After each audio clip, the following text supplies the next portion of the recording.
Sejam bem-vindos ao canal Pistas do Divino, e antes de começarmos o estudo bíblico, inscreva-se em nosso canal. Hoje nós vamos para o episódio 04 da série Josué, a batalha de inteligência artificial e o pecado escondido. E eu quero começar com a pergunta que torna esse capítulo tão forte e tão emocionalmente impactante. Como é que, depois de uma vitória absurda como Jericó, Israel sofre uma derrota humilhante contra uma cidade pequena? O que aconteceu para o Deus que derrubou muralhas permitir que soldados fossem feridos e que o povo voltasse correndo, com o coração derretido? Esse episódio é uma das maiores lições da Bíblia sobre santidade, responsabilidade e consequências. Ele mostra que não basta ver milagres. Não basta atravessar o Jordão. Não basta marchar em Jericó. A promessa de Deus é real, mas o povo precisa caminhar em aliança. E quando existe pecado escondido, a derrota pode aparecer onde ninguém esperava. Depois da queda de Jericó, Israel está em alta. O medo mudou de lado. O povo se sente invencível. E é exatamente nesse ponto que nasce um perigo silencioso: confiança sem reverência. Uma fé que vira presunção. Uma certeza que vira descuido. Jericó foi uma vitória onde Deus deixou claro que a glória era dele. Mas a mente humana tem facilidade em esquecer. A vitória de ontem pode gerar relaxamento hoje. A próxima cidade no caminho é Ai. Uma cidade bem menor do que Jericó. E o próprio relatório dos homens de Josué traz esse tom: não faça todo o povo subir, bastam 2 ou 3 mil homens. É como se dissessem: isso aqui é simples. Isso aqui é rápido. Isso aqui a gente resolve sem esforço. E Josué concorda. Ele envia cerca de 3 mil homens. Só que acontece o impensável. Israel é derrotado. Os homens de Ai os ferem, perseguem e matam alguns. Pode parecer um número pequeno diante de uma nação inteira, mas na Bíblia o peso não está apenas na quantidade, está no sinal espiritual. O sinal é este: algo está errado no acampamento. E o texto diz que o coração do povo se derreteu e se tornou como água. Agora imagine o choque.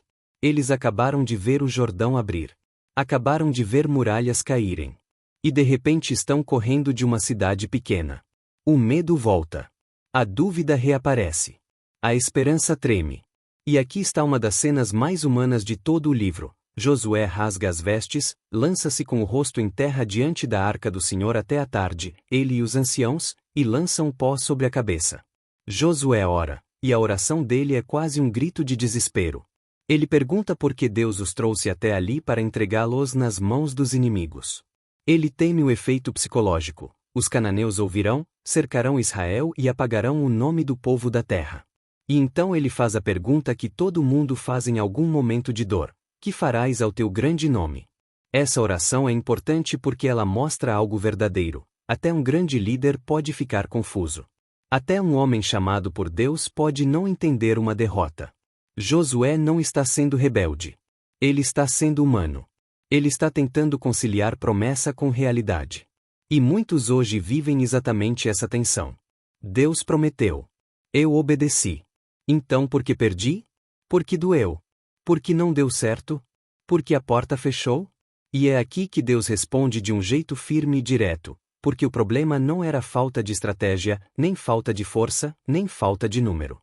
O problema era moral e espiritual. Deus diz: levanta-te. Porque estás assim prostrado sobre o teu rosto? Israel pecou. Transgrediram a minha aliança. Tomaram do que era consagrado à destruição. Roubaram, mentiram e puseram entre as suas bagagens. Essa resposta é um choque. Porque a derrota de Ai não é explicada por azar. É explicada por pecado escondido. E aqui está uma pista do divino que muita gente não quer encarar. Existe um tipo de batalha que não se vence com mais força, mas com mais santidade. Existe uma guerra que não se resolve fora, mas dentro. Enquanto o pecado estiver escondido, a derrota pode se repetir. Deus diz algo ainda mais sério: por isso os filhos de Israel não puderam resistir aos seus inimigos, viraram as costas. Eu não serei mais convosco, se não eliminardes do vosso meio o que está sob maldição. Isso precisa ser entendido com reverência.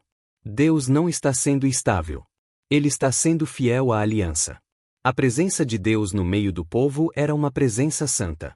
O problema do pecado escondido é que ele tenta transformar o Deus Santo em um amuleto conveniente.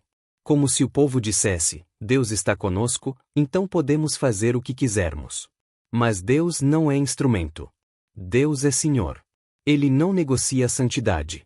A ordem de Deus então é clara: santifica o povo. Amanhã o Senhor mostrará o que há no meio de Israel. Há coisas consagradas no meio de ti. Não poderás resistir até que as tires. Perceba a gravidade. Um homem pecou, mas a nação sofre. Isso revela um princípio espiritual que vale até hoje: nós não vivemos isolados.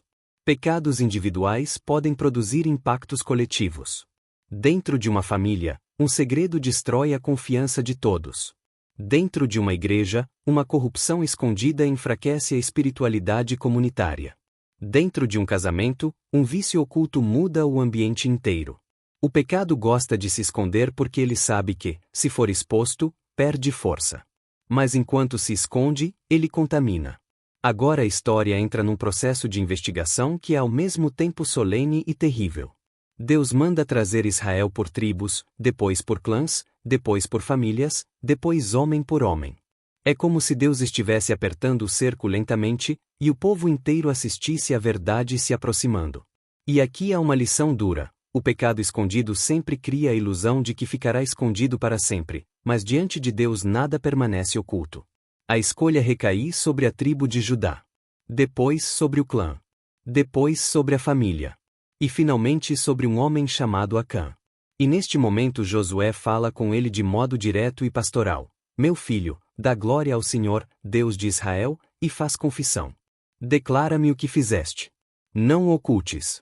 Essa frase é central. Dá glória a Deus e faz confissão. Isso desmonta a lógica do pecado, que diz: esconder é sobreviver. A Bíblia diz: confessar é voltar à luz. E aqui católicos e evangélicos encontram uma lição comum: sem confissão não há restauração verdadeira. Para alguns isso se expressa no ato direto de confessar a Deus com arrependimento, buscando perdão e mudança. Para outros, se expressa também na dimensão da confissão como prática espiritual acompanhada, com exame de consciência, arrependimento e direção. Em qualquer caso, a verdade é uma só: Deus trabalha na luz. O diabo trabalha no esconderijo. Acã confessa. Ele diz que viu entre os despojos um belo manto, prata e ouro. Ele cobiçou. Tomou. Escondeu na terra, no meio da tenda, e a prata estava por baixo. Repare na progressão. Ele viu. Ele desejou. Ele tomou. Ele escondeu. É o mesmo padrão antigo do Éden e de tantas quedas humanas: olhos, desejo, apropriação e ocultação. O pecado começa pequeno na mente e termina enterrado na vida. Josué manda mensageiros. Eles correm até a tenda. Cavam. Encontram exatamente como Acã disse. E levam os objetos para Josué e para todo Israel. Eles colocam diante do Senhor. Agora não é mais segredo. Agora a verdade está exposta. E o texto nos faz sentir o peso desse momento. A vitória em Jericó tinha sido seguida de um decreto de consagração. Jericó era, por assim dizer, as primícias da conquista, e Deus havia ordenado que certos despojos não fossem apropriados como ganho pessoal. A conquista não era licença para cobiça. Era aliança. E Acã quebrou isso. A consequência é dura. Acã e sua casa são levados ao vale, e a juízo.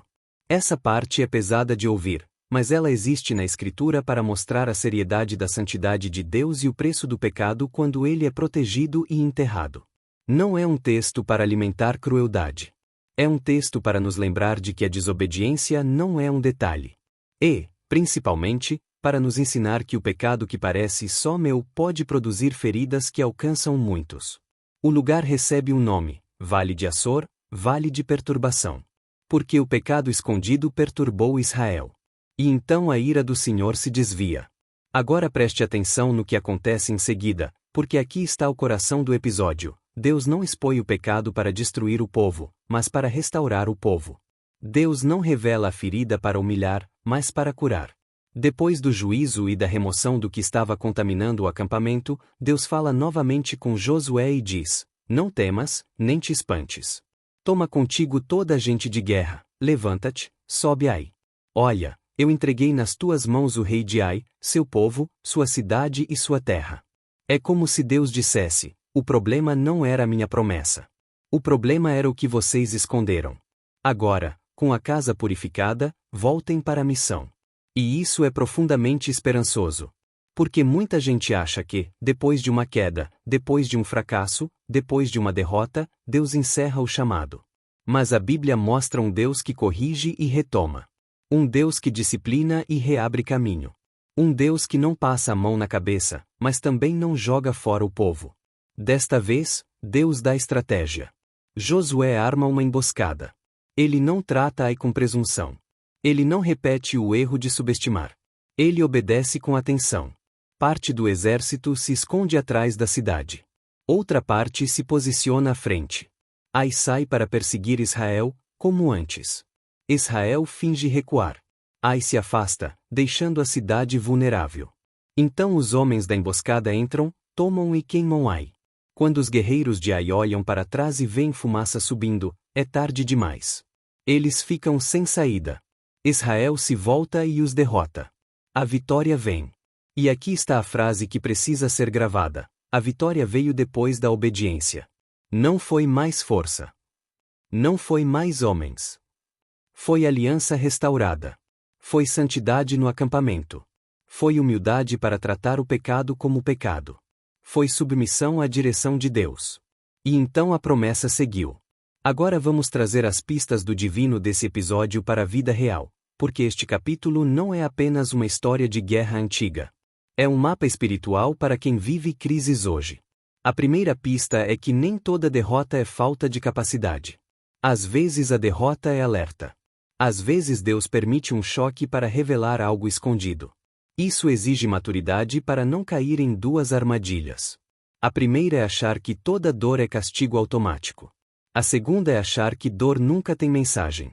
O discernimento bíblico pergunta: Senhor, o que queres tratar em mim? O que está escondido?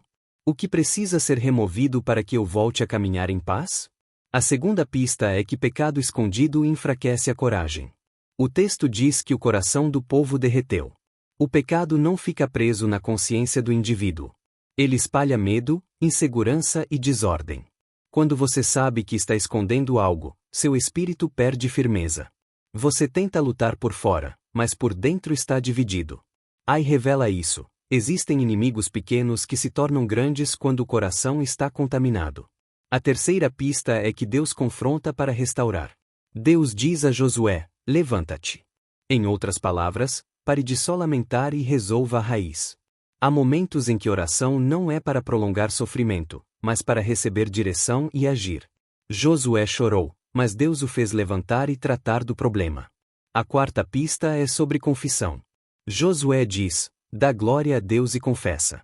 Quando você confessa, você interrompe a cadeia do esconderijo.